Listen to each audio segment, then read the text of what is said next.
Shalom dan salam sehat untuk kita sekalian. Kembali lagi bersama dengan saya, kita di pelajaran pendidikan agama Katolik dan budi pekerti. Kali ini kita akan masuk ke bab yang baru, yakni tentang peran serta umat Katolik dalam pembangunan bangsa Indonesia.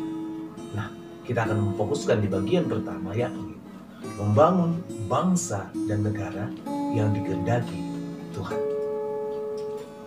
Nah, kompetensi dasar yang hendak kita capai kali ini, yang pertama, memahami makna keterlibatan aktif umat Katolik atau kita sebagai siswa Katolik dalam membangun bangsa dan negara Indonesia. Yang kedua, berperan aktif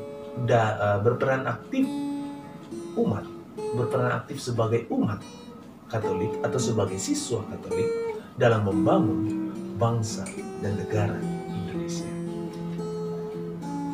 Lalu apa tujuan pembelajaran kita? Kita dibimbing untuk memahami dan menghayati ajaran Yesus dan ajaran gereja, serta berusaha ikut serta membangun bangsa dan negara Indonesia sesuai dengan kehendak Tuhan. Nah, baik, kita mulai pelajaran kita dengan doa pembukaan. Mari kita berdoa dalam nama Bapa dan Putra dan Roh Kudus. Amin. Allah Bapa yang Maha Kuasa, kami bersyukur padamu atas segala penyertaan, atas segala berkat, atas segala kebaikan dan kemurahan hati-Mu kepada kami ya Tuhan, hingga pada saat ini. Ya Tuhan yang Maha Baik, kami sungguh merasakan kebaikan-Mu secara khusus. Kami memohon agar kebaikan-Mu itu sungguh-sungguh meraja di dalam diri kami, dalam pelajaran kami. Semoga pelajaran kali ini sungguh-sungguh dapat kami pahami dengan baik dan dapat kami terapkan dalam kehidupan kami nantinya sehari-hari. Kami puji dan kami muliakan nama-Mu ya Tuhan, dengan perantaraan Kristus Tuhan kami. Amin. Dalam nama Bapa dan Putra dan Roh Kudus. Amin. Baik, kita mulai pembelajaran kita. Kita akan masuk yang pertama. Sebagai pengantar saya menjelaskan begini. Bangsa Indonesia bercita-cita mewujudkan negara yang bersatu, berdaulat, adil, dan makmur. Dengan rumusan singkat, negara Indonesia itu bercita-cita mewujudkan masyarakat Indonesia yang adil dan makmur berdasarkan Pancasila dan Undang-Undang Dasar 1945. Adapun visi bangsa Indonesia adalah terwujudnya masyarakat Indonesia yang damai, demokratis, berkeadilan, berdaya saing, maju, dan sejahtera dalam wadah Negara Kesatuan Republik Indonesia. Dan ini didukung oleh manusia yang sehat, Indonesia yang sehat, cinta tanah air, sadar akan hukum dan lingkungan, menguasai ilmu hukum dan lingkungan, menguasai ilmu pengetahuan, teknologi, dan lain sebagainya, dan juga memiliki etos kerja yang tinggi. Lalu, apa cita-cita bangsa Indonesia yang digagas oleh para pendiri bangsa, yang digagas oleh Soekarno-Hatta dan para pendiri lainnya? Apakah itu sudah sungguh terwujud pada saat ini? Atau malah sebaliknya, cita-cita luhur itu justru masih jauh dari apa yang diharapkan? Sebagai orang Kristiani, kita hendak berusaha, berjuang untuk membangun bangsa dan negara dengan berpijak pada moralitas Kristiani. Dan kita harus mengutamakan kepentingan bersama yang sering disebut dengan bonum komune, yaitu kesejahteraan merata bagi seluruh warga. Kita meneladani Yesus sebagai tokoh dan juga menjadi penerang iman yang mewartakan kabar gembira tentang kerajaan Allah. Dan ini bisa kita lihat dalam Lukas 4 ayat 18 sampai 19.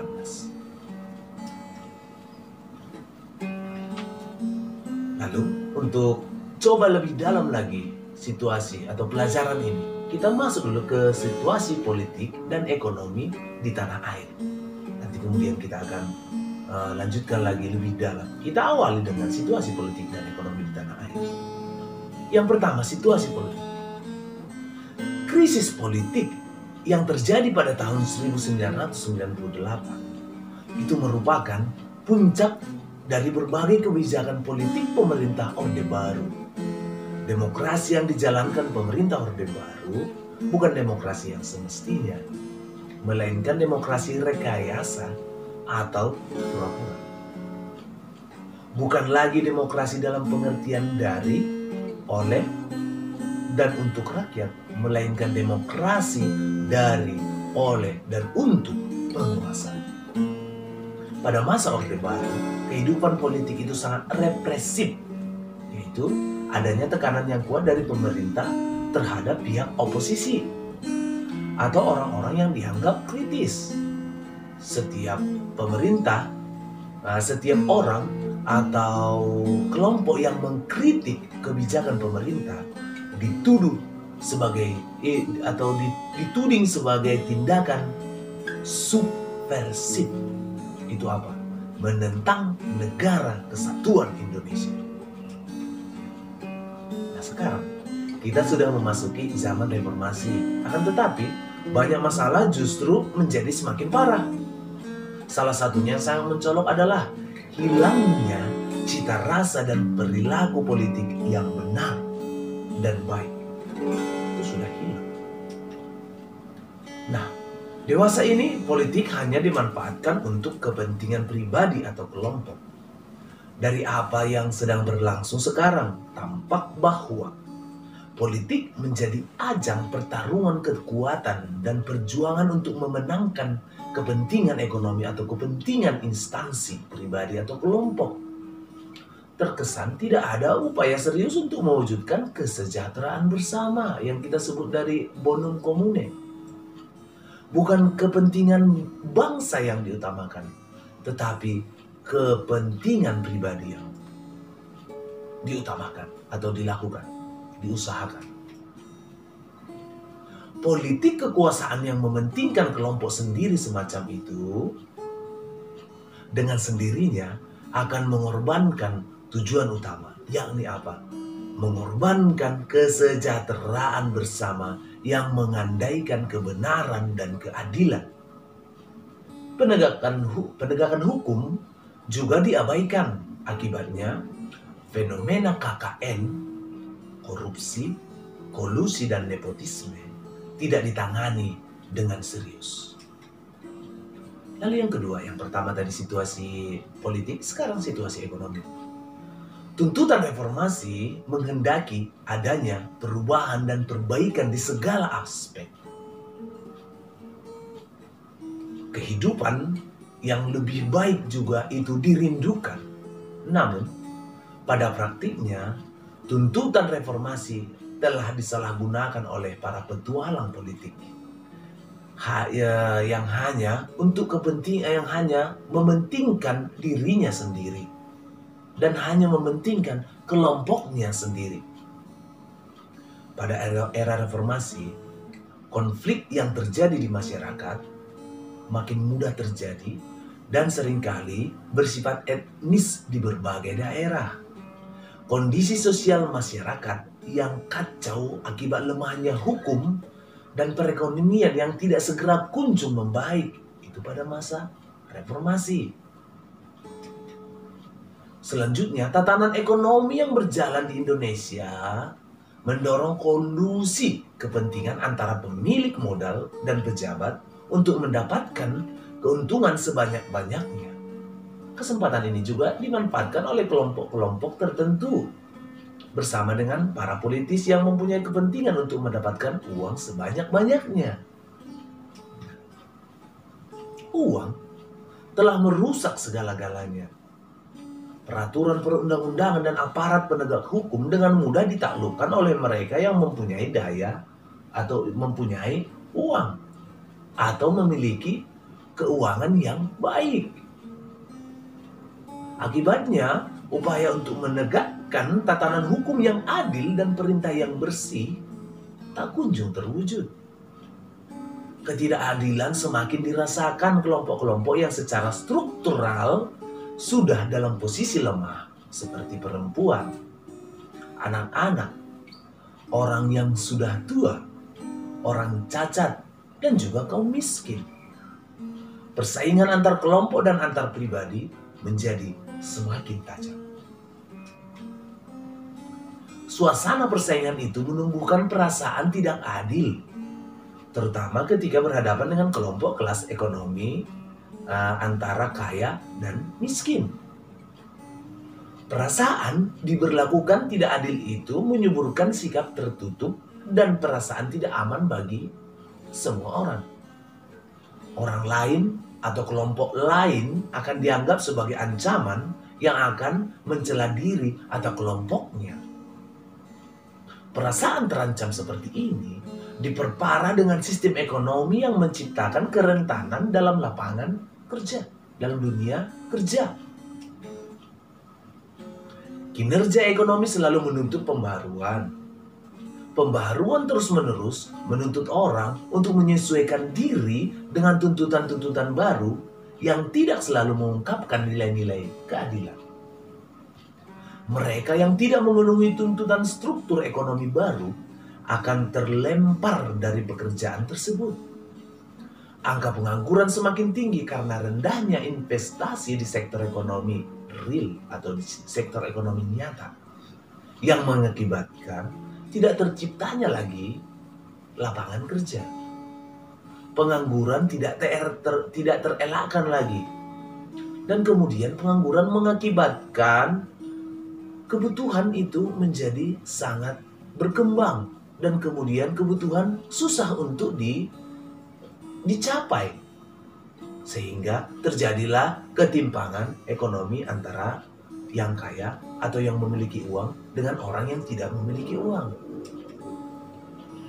Lalu kita yang ketiga masuk ke akar masalah. Apa yang menjadi akar permasalahan dari yang telah kita sebutkan di atas tadi?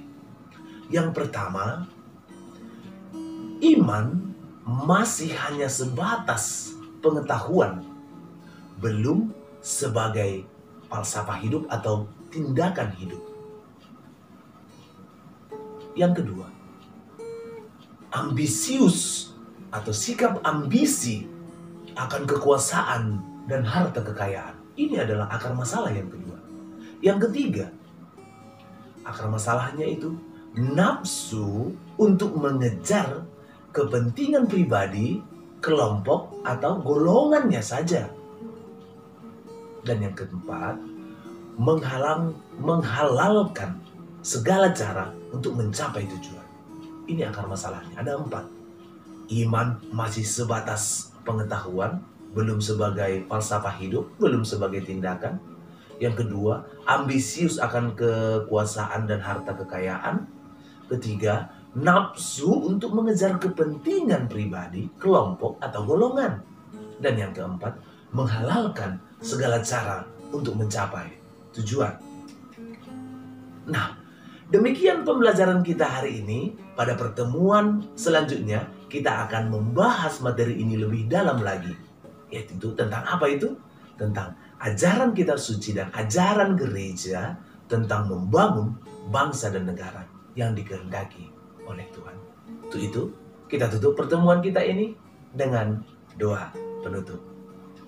Kita berdoa dalam nama Bapa dan Putra dan Roh Kudus. Amin. Allah Bapa yang Maha Baik, kami sungguh merasakan kebaikan-Mu ya Tuhan, dan kami bersyukur atas kebaikan itu. Kami telah selesai mendengarkan pembelajaran kami hari ini. Semoga pembelajaran ini ya Tuhan sungguh-sungguh menguatkan kami dan kiranya memberikan panorama yang baru bagi kami, agar kami juga berusaha untuk membangun, untuk ikut berperan serta dalam membangun bangsa dan negara kami ini. Bantulah kami dalam usaha itu demi Kristus Tuhan kami. Amin. Dalam nama Bapa dan Putra dan Roh Kudus. Amin. Shalom dan salam sehat untuk kita sekalian.